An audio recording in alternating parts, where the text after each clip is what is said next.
Hey everybody, it's Mike and Chris again with the North Alabama Outdoor Sportsman. We got another great podcast guest tonight, Mr. Talon Neal.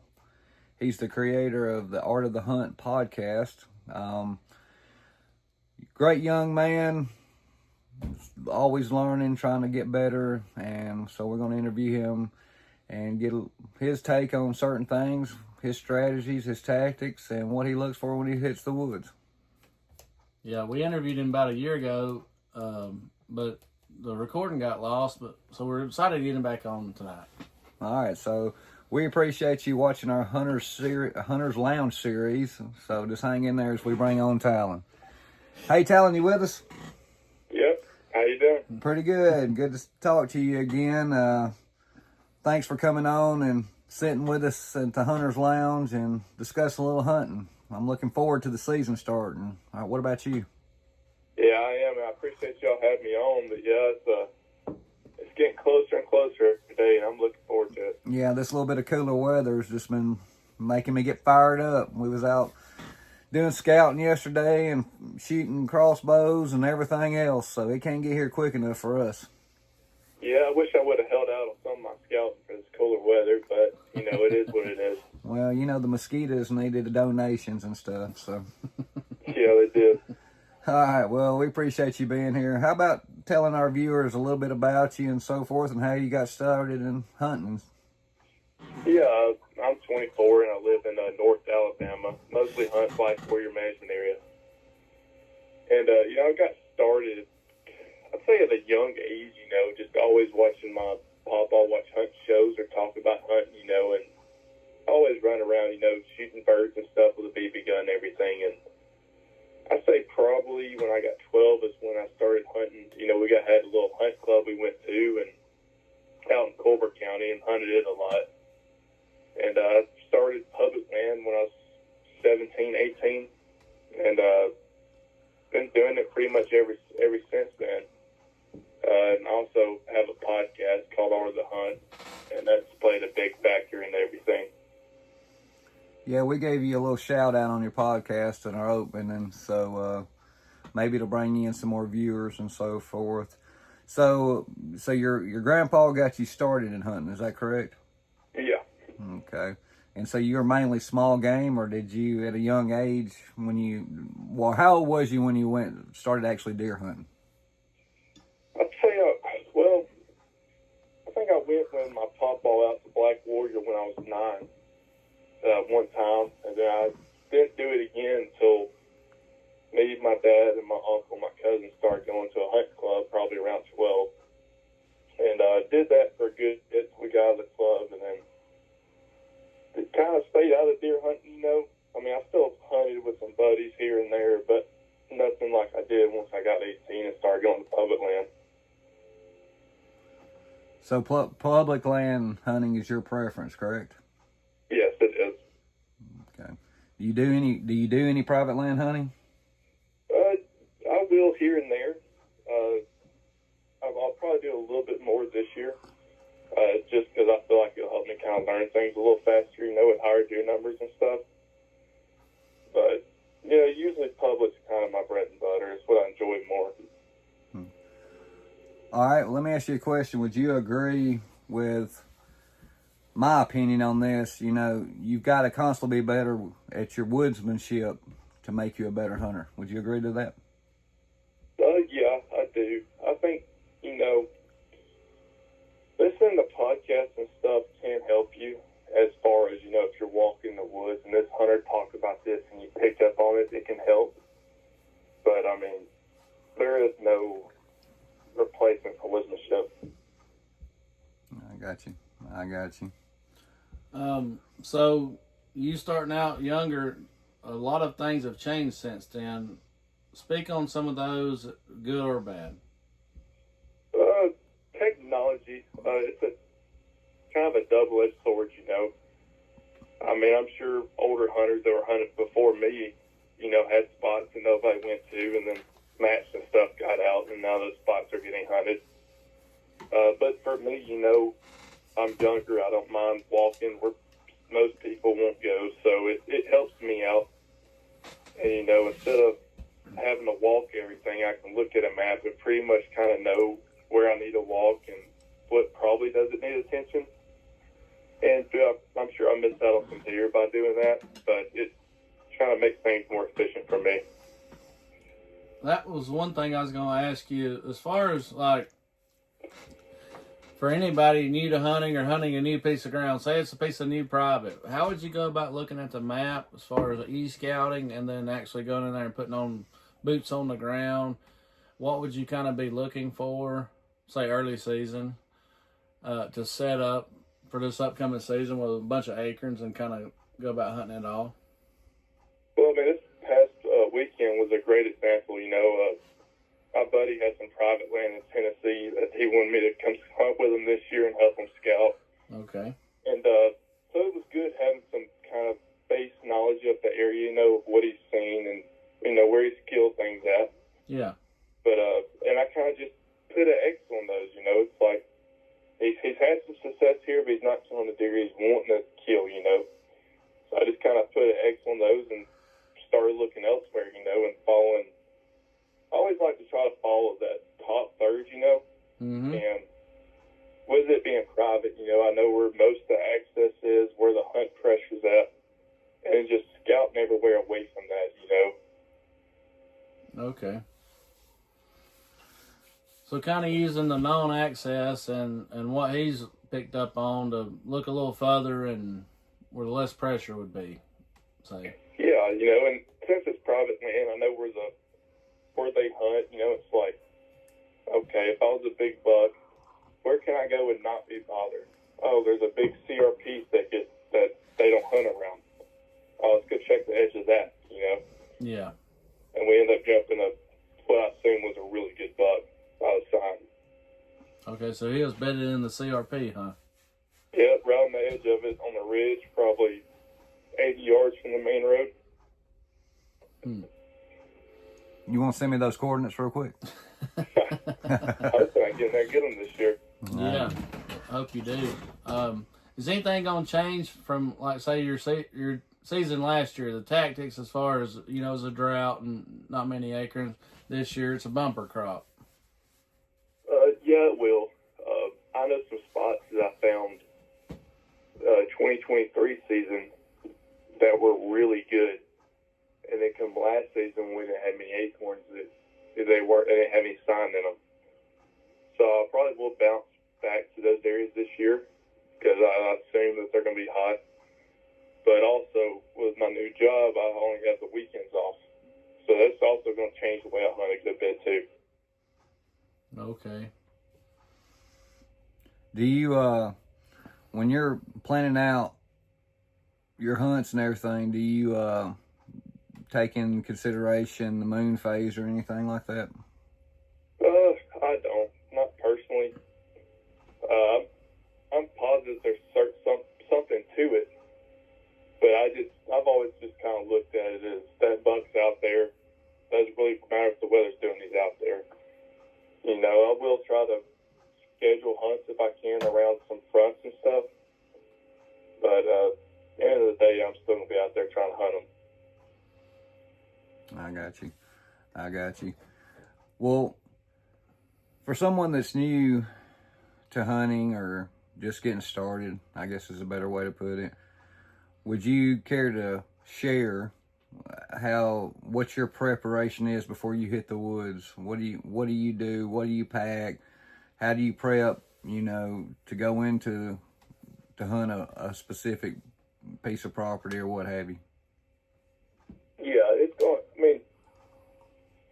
to kind of depend on, like, what's their goals, you know? Are they looking just to go kill a deer, or are they looking to kill a certain buck? You know, and in some of my spots, I'll carry my frame pack because it's a long way in, and I got to pack extra clothes for if it's cold.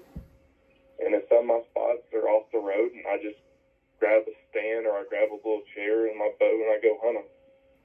You know, but usually I always have like a hoodie with me, especially, you know, once the leaves start to fall. I always carry my hoodie with me. Yeah. But it's kind of very, you know, independent on their, or not independent, but it changes with every hunt and every spot I go to, what I might carry. Do you do any gun hunts, or you just primary archery? Last year I only archery hunted, but I will gun hunt this year some.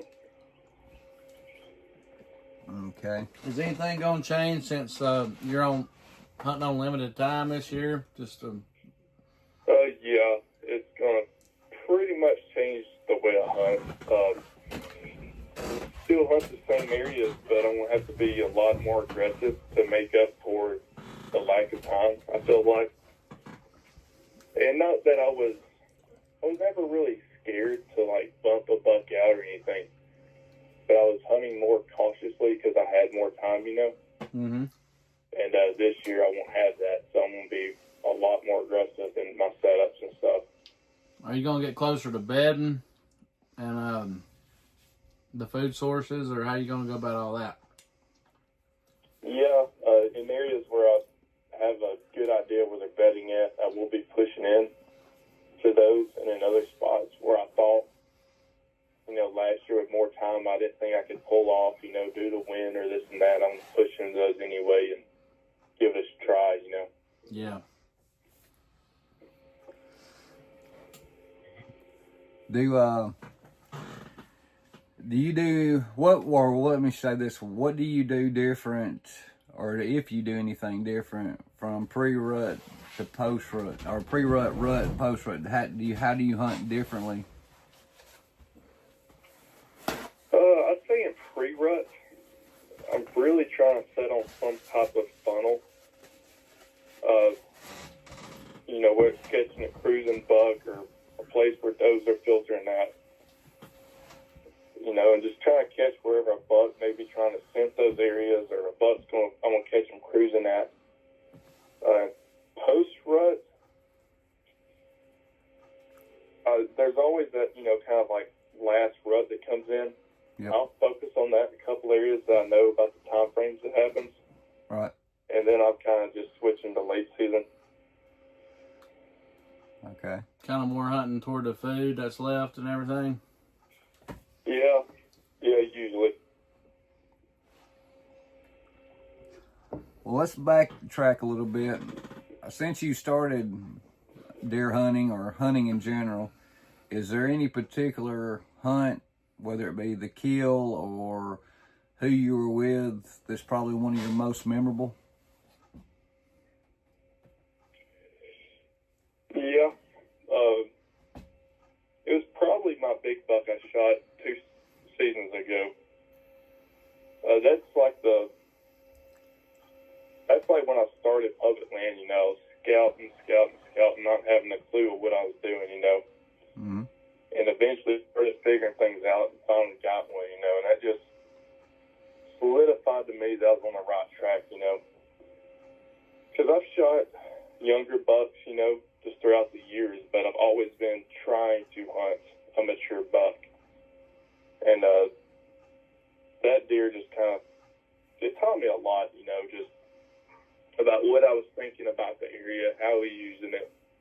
And then just looking back now as I still hunt that area. Mm-hmm. And just seeing now, like, what was really going on there. You know, it's pretty interesting when you can kind of tie it all together, you know. Right. What led up to you taking that buck, and what have you learned about everything since then? Well, originally, it was a spot just way back off the beaten path, and I'm like, and that I've actually been to the year before I killed them, not in the specific spot I killed them, but just in that general area, and I'm like, there's a good buck in here somewhere, you know. Well, I remember that morning, it was during the pre-rut, and I'm like, I need to work up this creek, you know, there's some laurel and thick brush and stuff, you know, and just rattle my way up this creek, you know. And I was just eating up that creek and haven't even got the rattling horns out yet, and then I caught him cruising. But just now, you know, that I'm starting to actually scout the place really well and have a good understanding, you know, and now I know where the main bedding occurs, where they're feeding at, where the does like to hang out at. And just fun to see how that all kind of comes to circle has just been really neat. So was he cruising, checking for does that day, or what do you think was going on? I got kind of two ideas of what I think was going on. My first one is I think he was betting on the and he was leaving to go change beds because there was a wind shift that happened right as I was killing him. Okay. And my other one is that he was cruising for does, headed to a different bed. Which one it was, I'm not really sure, but he was definitely switching beds. And what did he score again? He was 133 inches. That was a nice one. Had the dark horns and everything. Yeah, second station that aged him at around 5. Okay. That's a good deal. Was it fun dragging it out of there, or what? I cut him up, put him in a pack. Well, let's jump off of that for a minute. What got you started wanting to do the Art of the Hunt podcast? There's a couple people. I remember listening to Bo's podcast, and he talked about how he quit his job to start his podcast. I was like, oh, that's pretty neat. And then I remember seeing Andrew and Jacob, the Southern Outdoorsmen, down at Weaver's Meat Processing for their big buck contest. And I'm like, I could do this podcast, you know. I was like, I could learn a lot about deer hunting, talking to these guys that get it done all the time. And before I knew it, I started a podcast. It's definitely been a lot more work than I thought it ever would be, but I've also learned a ton too in the meantime. Who would you say has been one of your top 5 people you've interviewed, and what did they teach you? You know I was going to put you on the spot for a minute. I mean, come on. I'd say it definitely, number one would definitely be Jamie McKay and Buck Trails. Justin Wright would definitely be one that taught me a lot about hub systems. Right. Tony Myers on feed time. And I'd probably say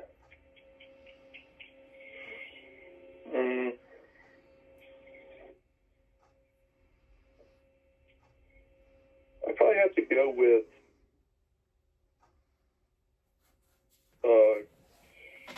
Clint Foster too. Talked to him a whole lot about scrapes and kind of how bucks use them and everything. Right.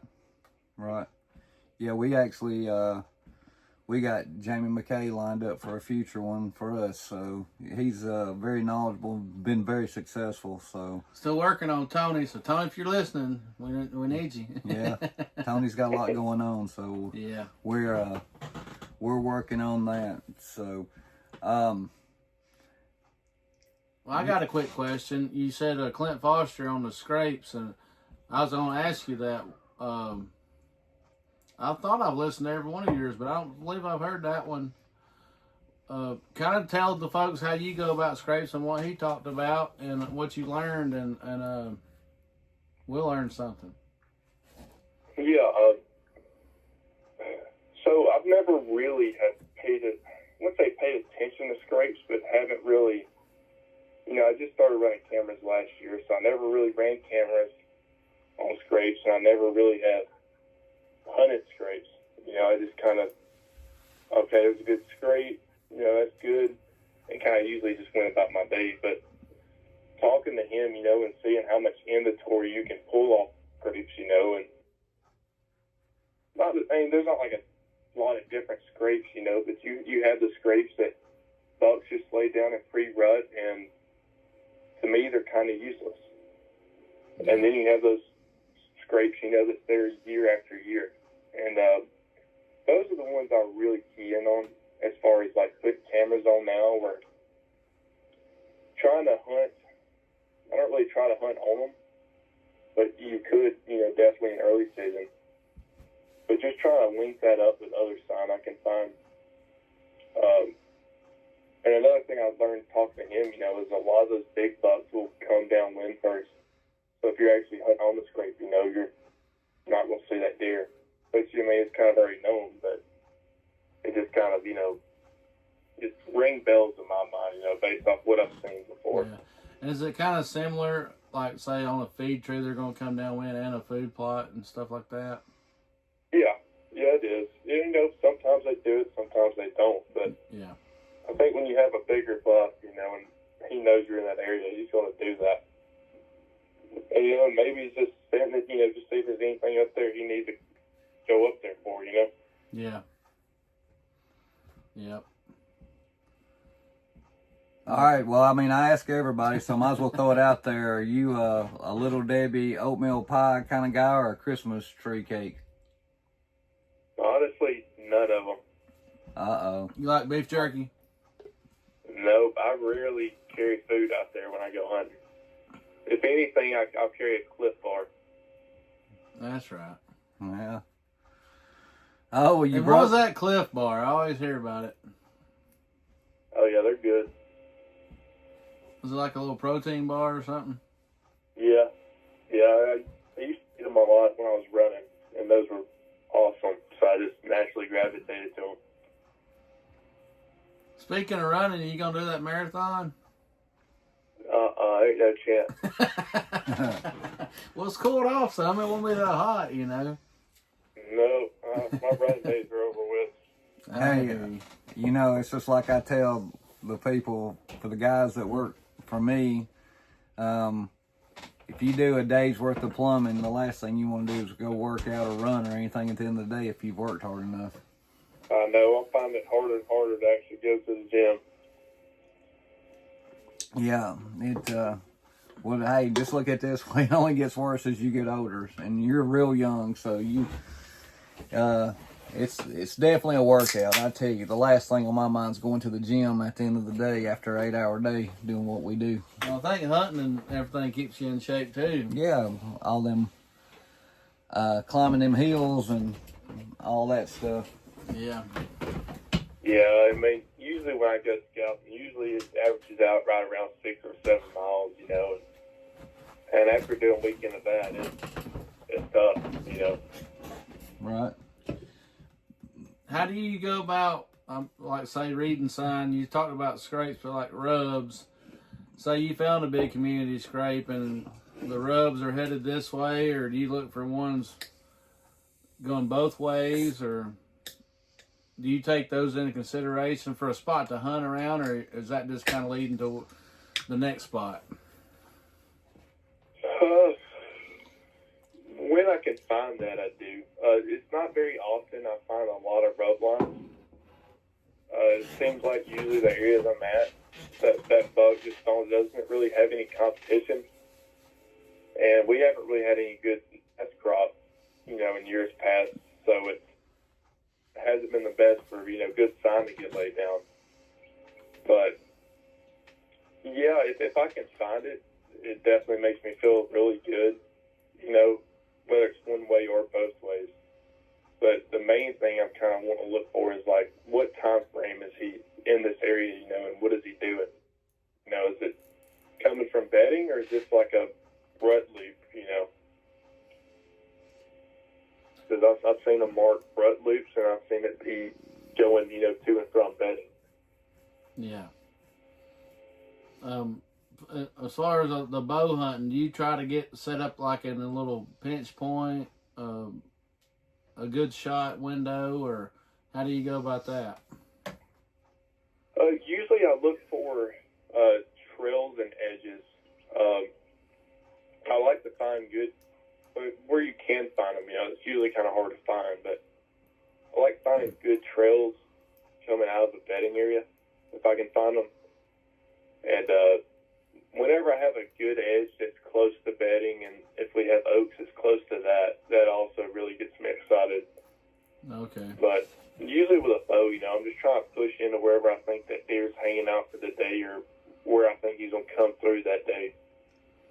And like last year, I had some really good opportunities and encounters. Just either they didn't get close enough, or they busted me, or the wind switched on me. And so that's been a big learning curve, is just trying to dial in the wind with a bow.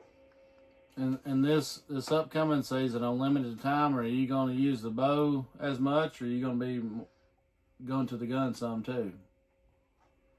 Well, since it's the management area hunt most of the time, I'll use the bow until it's the rifle hunt. And once those rifle hunts break out, I'll be getting my rifle out. Because I have some bedding areas where a buck's at, and I haven't figured out how to get them with my bow yet. So if I haven't got them by then, I'll definitely get in there with my rifle and get them. Okay.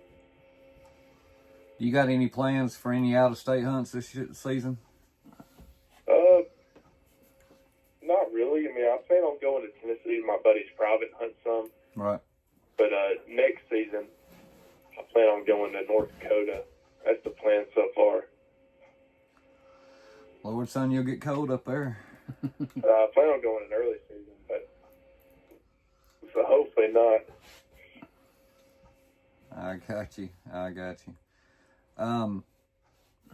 Well, now that you're pretty much big into the whitetail hunting, is there any other big time game that you would like to go hunt? Yeah, I would definitely like to go elk hunting. That interests me a lot. And I'd also like to do a bear hunt eventually. Right. A black bear or a grizzly? Grizzly. Ooh. Which I have gotten offered to go to North Carolina and do some black bear hunts, so I'm sure I'll do that too at some point. You ever done any gator hunting or sandhill crane or anything? I haven't, but hunt some gators would be pretty cool too. Yeah, I definitely suggest to get you a guide though. Don't go by yourself. Yeah, I got some family members down in Louisiana that do that, so it's definitely something I'll try. Yeah. The thoughts of dragging or snaring an 8-foot gator and pulling him to you just before you can do the duty just kind of makes you wonder. Yeah, it would. So, You planning on doing any SOA hunts or putting in for them? Yeah, I had a buddy ask me that the other day, Joe. I don't really have a good reason either. I don't know. It's not really something that's really interests me, you know?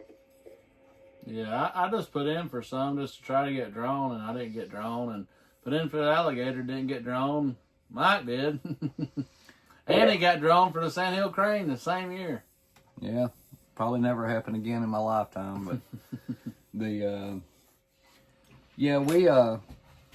we plan on, of course, you know, public, and we belong to Hunt Club doing private here in Alabama. We're talking about possibly doing some over in Georgia. Yeah, we want to go check some things out in Georgia. Just do something different. Yeah, I'm sure those SOA hunts are a really good opportunity for people, but I don't know. It's never really excited me. You know, I'm pretty happy hunting Black Warrior, and I'll bounce around some of the WMAs up here, you know, if I get bored or whatever, but I don't know. I've heard there's good hunting on them, though. Have you ever thought about hunting WMAs, say, in South Alabama or more eastern or anything? Yeah, but I try to stick away from quiet land, which is kind of funny that I'm going to North Dakota next year, which is pretty much all flat. But, yeah, I think the thing that really gets me about North Dakota is just having the ability to kind of spot and stalk a deer, you know. It's not really something we have down here in the South. All right, I'm assuming that you take thermals very seriously when you're planning on your morning hunts or your afternoon hunts, wouldn't you say? Yeah. So. Yeah, I do. Where would you think you've come up with most of your knowledge about thermals from?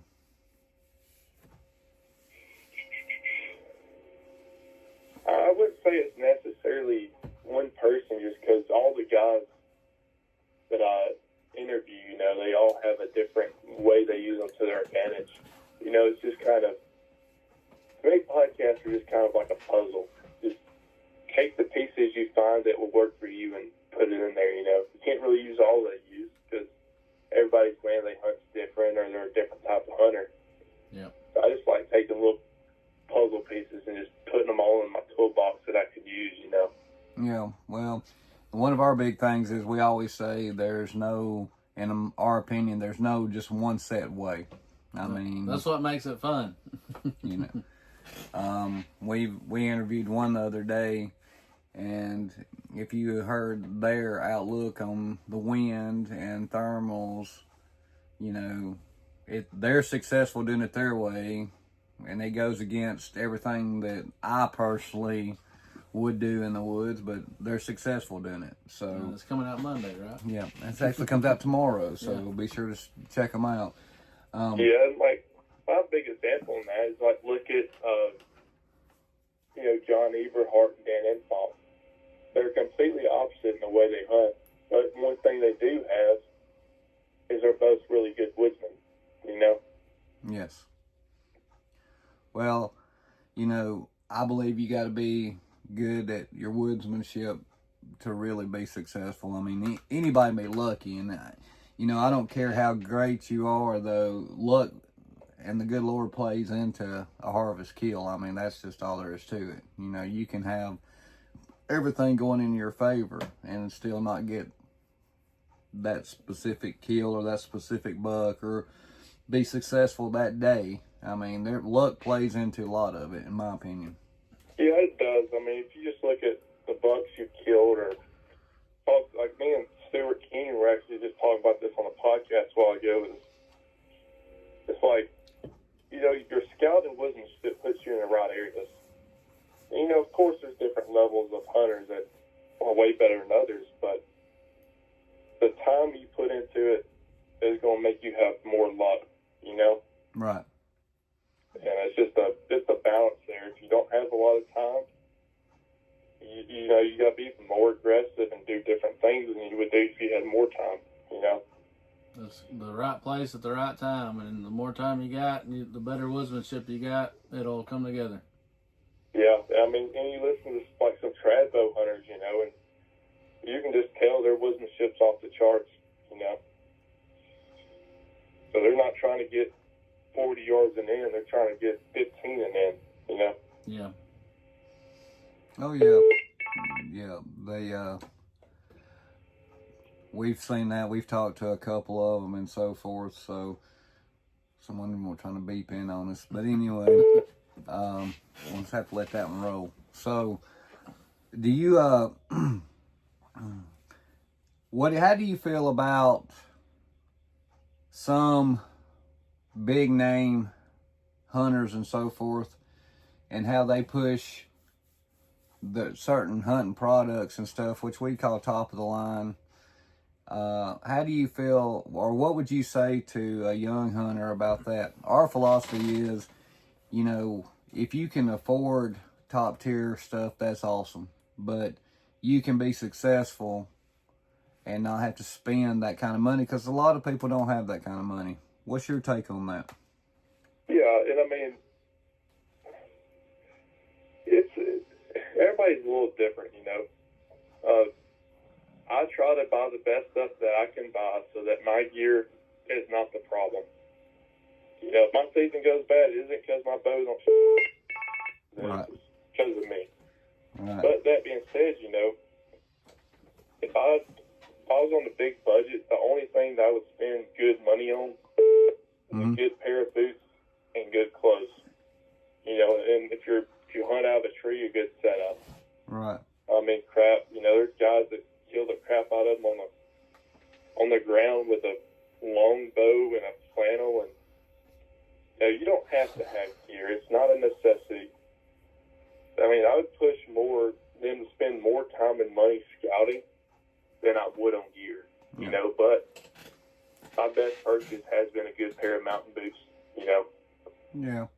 Well, stuff like that, that's one thing. What I was trying to get at is, you've seen ads where someone would really promote, and basically make it that, unless you bought this, and we're talking top tier stuff, with a top tier price tag. You know, you need this to be successful. And we've always sat there and said, well, what about if you've got, say, a young person that wants to get into hunting, but may not financially be able to afford that? We wouldn't want them to get discouraged, you know, because we want everybody to get out. We want everybody to be successful. And, you know, especially the youth. That's one of our big pushes, is getting the youth out, outdoors, you know, hunting, fishing, what have you. And we just, you know, we want it. I guess you can call us the kind of the working class people, you know. Like I said, if you can afford the top tier stuff, that's great. I mean, that's, you know, that's awesome. But, you know, not so much about dealing with the you know, the top tier stuff. You can go out here. You can have Walmart camo. You can be successful, because at the end, the camo is not going to necessarily make you successful. You know what I mean? I mean, of course, like I said, you could talk to probably 10 people and have 10 different responses to what I said. It's just, I don't want somebody to be discouraged because they can't necessarily afford, you know, your top tier stuff. So yeah, and I mean, there's no piece of gear you're going to buy that's going to change you from not killing deer to killing deer. Exactly. I mean, there's gear you can buy to make you more efficient, Right. but that's not necessary if you don't want to, you know. Right. Right. So, again, without giving out names and stuff like that, have you got any upcoming people on your podcast that you know, has got you kind of excited? Maybe you've been trying to get them to interview and so forth. Yeah, I just, like today I did one with Stuart Keene that'll come out this week, and it's always a good time talking to Stuart. You know, I feel like our deer have a lot of the same tendencies, you know, because of how the habitat is.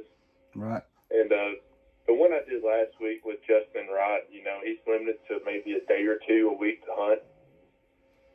So it's really good for, like, my upcoming season where I'll have a day or two a week to hunt. And majority of the people that do hunt have a day or two out of the week to hunt. So Right. that one it's a really good episode people listen to on limited time, you know. I got you. And Stuart, he hunts over in Georgia, don't he, in the mountains? Yeah. Okay. That's awesome. So, well, we appreciate you coming on and everything, and giving us a chance, since we got the great Talon Neal on here. If we finally got you on a podcast. So usually I'm doing the interviews. that's right. You're asking the hard questions. And we'll have to interview you again during season to see how everything's going. Oh yeah, it'll be good. There's no telling how it'll be going. It's either gonna be going really good or really bad. One of the two. Well, when you get that 10-point opening day, remember us, you know. Yeah. I'm hoping I will. He's got a booger, that's for sure. Well, Talon, we appreciate you coming on and giving us a little bit of time, giving a little background on you. Y'all be sure, if you get a chance, to listen to the Art of the Hunt podcast. Talon, he does a great job. We've been listening for as long as it's been about as long as it's been on. So he has some great guests and everything, and so y'all listen to that. Well, we appreciate it, Talon, and like I said, good luck this season, and we hope to talk to you again, if nothing else, after season, and we all have some success stories to talk about. Thank you. I appreciate it, and good luck to y'all too. Yes, sir. All right, you take care. Well, everybody, sorry about all the phone interruption. You know, you just never know what happens around here. So we appreciate you watching our YouTube channel.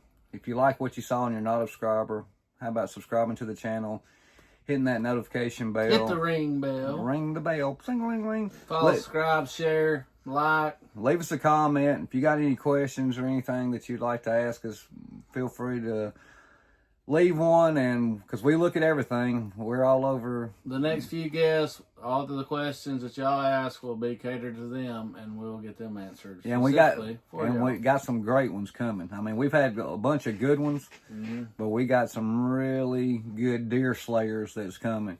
So once again, we appreciate y'all, and we'll see you on the next one. Thanks. Bye.